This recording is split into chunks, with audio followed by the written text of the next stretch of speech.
SpaceX and Starlink not happy with Virginia's final BEAD proposal. Canada now forcing all broadband providers to offer wholesale open access to their competitors. FCC data breach rules for telecom providers upheld in court. Lumos expands its network in Ohio, and a class action lawsuit filed against Charter Communications. Those stories and more on This Week in the Broadband universe. Hello, everyone, and welcome. I'm Craig Corbin. The state of Virginia's final BEAD proposal submission to NTIA included a $3 million slice of the pie for Starlink, the SpaceX low Earth orbit satellite service. SpaceX, though, wanted a much larger chunk of that pie, 20 times larger, in fact. The largest proposed grant in the Commonwealth of Virginia's final proposal would go to All Points Broadband, $171.4 million to serve upwards of 20,000 locations. A total of 24 broadband providers were listed on Virginia's final proposal. The grant for Starlink was slated to serve more than 5,500 locations.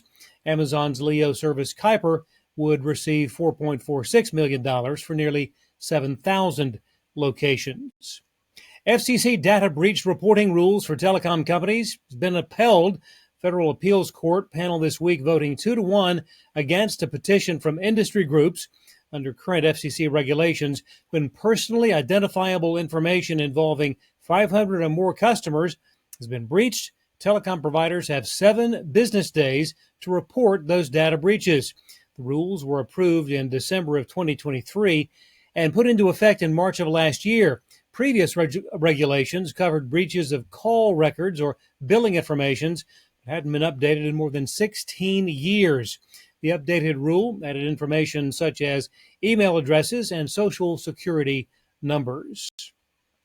Canada's telecom regulator mandating open access networks, whether providers want to or not.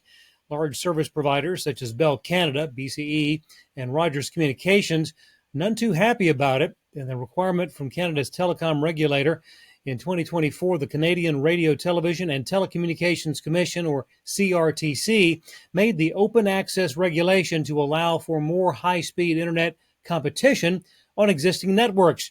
This week, Canadian Minister of Industry Melanie Joly announced that the government has chosen not to overturn CRTC's ruling.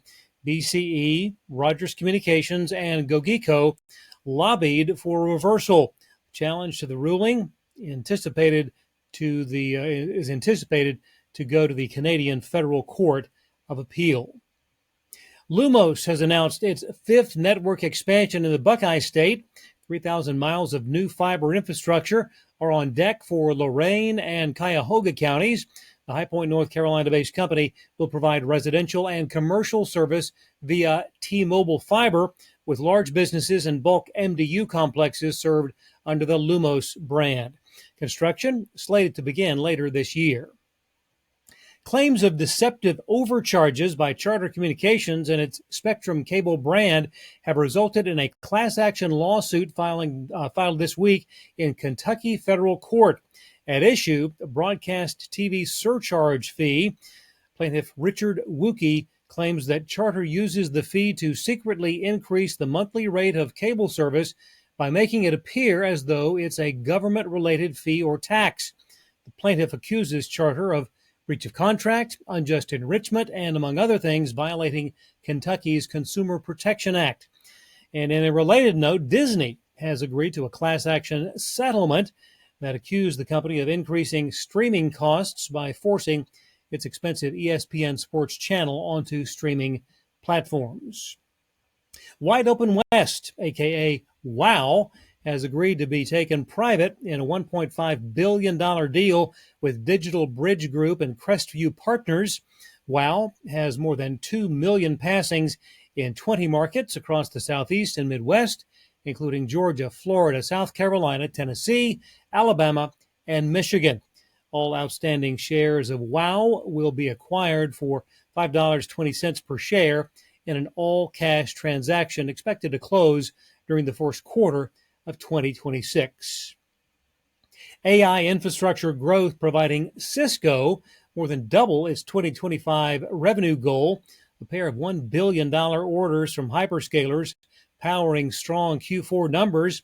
Fiscal 2026 revenues for Cisco expected to be between $59 and $60 billion.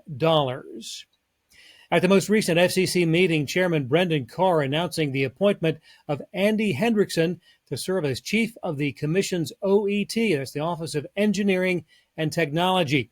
Hendrickson will shape spectrum policy. He'll handle equipment authorization and be the FCC's principal technical advisor. He served most recently as Chief Technology Officer in the FCC's Enforcement Bureau, consulting on emerging tech, cybersecurity, and network outage mitigation.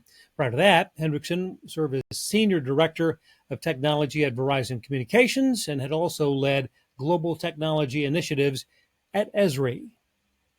An improvement in churn numbers for Altice USA during Q2 of the year, losing 35,000 total broadband subscribers.